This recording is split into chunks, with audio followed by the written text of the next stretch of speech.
All right, Bryon, remind people about Robbins Resource Management and where you're located. We're located at 100 South Main in the old Wells Fargo Bank building.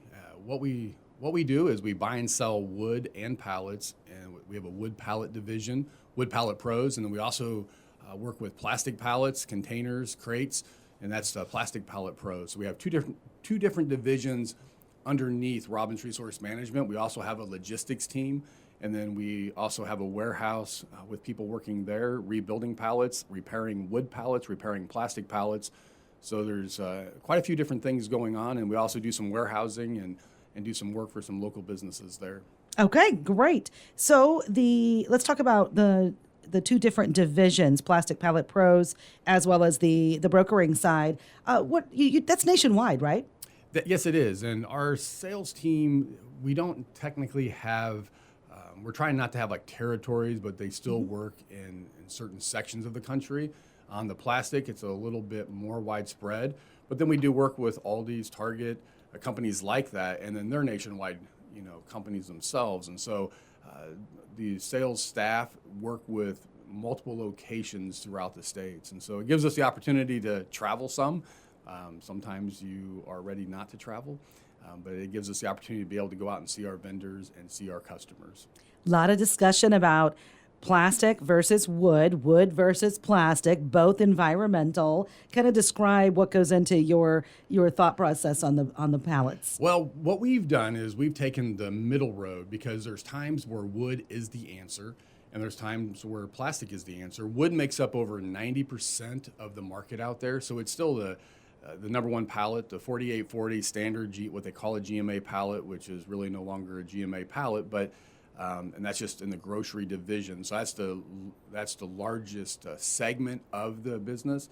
And then plastic makes up probably right around 4 to 5% nationally of the market when it comes to pallets. The difference is as everybody's going to automation, you're using a lot more containers and crates.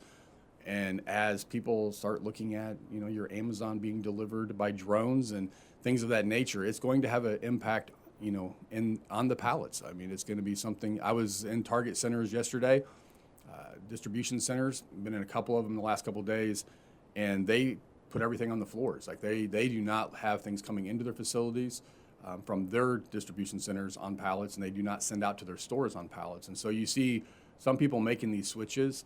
They've been doing that for a while now, and so it's an ever-changing market. You are seeing a lot more conveyor belts, yes. What used to be the delivery of forklift, get them off the trucks and bring them in as pallets. You're right. I see that a lot more and more with the conveyor belts. Yeah, I was in a facility that had over 1 million square feet, and it had 7 miles of conveyor. So we got our steps in yesterday. I bet. Walking that facility. Okay. Well, it's good to know there's changes coming. I don't know if it's so good to think about the drones delivering, but I guess they've been saying it's going to happen for a while. Yeah, it's getting closer all the time. You see the technology it's there. And for our sales staff and for what we do, we talk all the time about being able to pivot. We offer training to our sales staff, and so it's about learning how to sell and how to build relationships. And so our whole thing is, how can we help people solve problems? Mm-hmm. And so whatever happens with the markets, we'll be able to come alongside people and help them make those transitions. The shift. COVID taught us one thing, and that was shift, pivot, adapt. Yes. Very much. Okay. How many people do you employ? Currently we have, in these divisions, we are right around 45 employees. We're currently hiring pretty much across the board. I would say the only spot that we're not hiring in currently is going to be the logistics, but we are looking for sales team members, and then we're also looking for what we call our CC&R team. It's a customer care and retention team that we just started this year, and so that's people that help retain customers and also help garner new customers. And so we have a team there, and then we also have a need for more people in our warehouse. And so it's one of those where we're always looking for good people. We're always looking for people who are motivated, goal-oriented, and so that's what we're looking for. Okay. So 45 in the two different divisions. How about logistics in the warehouse? How many employees there? Logistics, I think right now we're running 6 employees, okay. I believe, 5 employees. We just had some change there where somebody moved into a different position. And so I believe we have 5 there in logistics. And then we have a marketing department also. And so we have a lot of different departments that we're wanting to grow over this next year. And so want to encourage people, it's not just about selling wood pallets or repairing pallets. It's a lot of different jobs that are available. Okay. And you and your brother recently, another big purchase to it and help the community with another building that needed to be brought back to life, if you will, and that's the BTC buildings. Yeah, I'm going to talk about something that, we've shared with a few people, but one of the things that we'd really like to see is more retail downtown. And so with the bank building, one of the things that we're wanting to do over the upcoming years, the buildings, we've already outgrown that building. And so we've had to, we bought another building about a half a block away. We went through and put it back to its 10 ceilings and brick walls. It looks really nice. And that's where the logistics moved into. And what we're wanting to do is get back under one roof eventually. So we purchased a BTC building. 40 years ago, last week was when that building actually opened as the BTC, which was a business technology center. And it was designed as an incubator to be able to help businesses get started and grow. And what we're wanting to do with that building is grow into it. One section could have over 75 offices. The interior was in really good shape, surprisingly, for how long it's been sitting empty. We really expected there to be a lot more mold, a lot more damage to the walls. And so the plumbing is all intact, the electrical's all intact. These are things that are very expensive in these older buildings. And so this is something that that they went through and took care of 40 years ago. They went through and put in large bathrooms on the different floors, which is another very expensive project when you're going through and refurbishing these older buildings. Those are some of the things that really run into a lot of money. That's why our city works so hard for having the different funds to be able to help offset a little bit of that in the downtown projects, because it just gets to the point where it doesn't make financial sense on some of these buildings when you start looking at how much you have to do. But on the BTC building, which we're not sure what we're going to call it yet, it'll probably be something like Commons.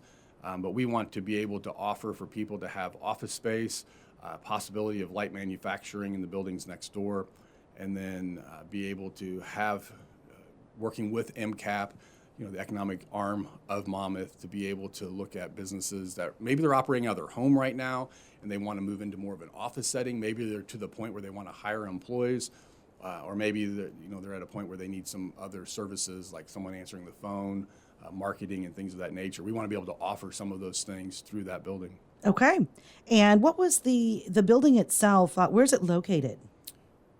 That's a great question. Just it would be South Main, right across yeah. the railroad tracks Yeah. from the old, right down from the police department. I actually do not know the physical address. I would guess in the 600 block is where I would guess, but it's right across the railroad tracks there. Yeah, there's mainly Mary's, and then across the street, these huge brick buildings that have been sort of, you think, vacant based on the look of them from the outside, but what was it used for before? Yeah, the last person that was in there was Cedar Creek Kennels, and so what they were doing was they were running their dogs through on the training for finding drugs. And so there was lots of floors with all kinds of furniture and different things for them to use. And so that's been interesting. Also a lot of silhouettes and things that they were shooting in their practice with paintball guns and things of that nature. So it was being used for that, but it was being underused. They're able to do that other places. And so they were ready to make a change.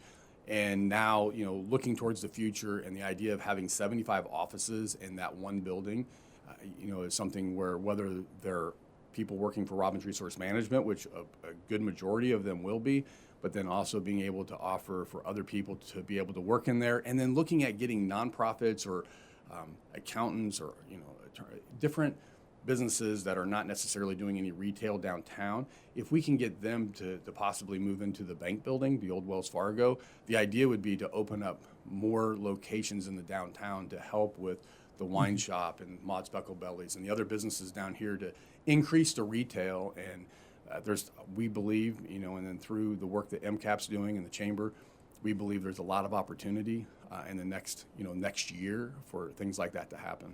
So the concept for folks to understand, the Commons is a pretty common name of nice, what used to be, we call them strip malls or shops that were outside but together. That's what you see up, St. Louis, Chicago, all the suburbs surrounding it. So that's the commons thought process, meaning there's common areas for people to go. So inside of a place like Wells Fargo, we're seeing this more and more. There's people who will have part of a building like that as a brewery.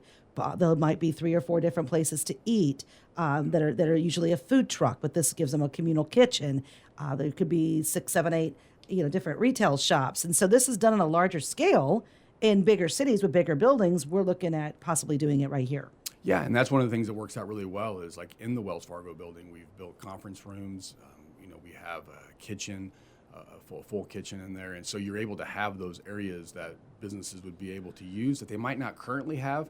And again, they're expensive to put in. In the building at the BTC building, you're going to have the bottom floor will be retail. We have someone that's already committed to that and putting retail on the bottom floor. But then the other floors will have your bathrooms, you'll have conference rooms, and so you'll have things that people would be able to use to further their business that they might not need 8,000 square foot facility, but they want to be able to have the amenities of an office like that. And so I believe that building is about 8,000 to 9,000 square feet per floor, and it's 5 floors with the elevator going to 4 of them. The 5th floor, we're not sure what we're going to do with yet. The freight elevator goes there, but the elevator for people does not go to the 5th floor. So we're thinking about making that maybe the health and wellness floor, where we would have a weight room, because we figure people can walk 1 flight of stairs if they're heading to a weight room, and have like a wellness center with red light therapy and things like that up there.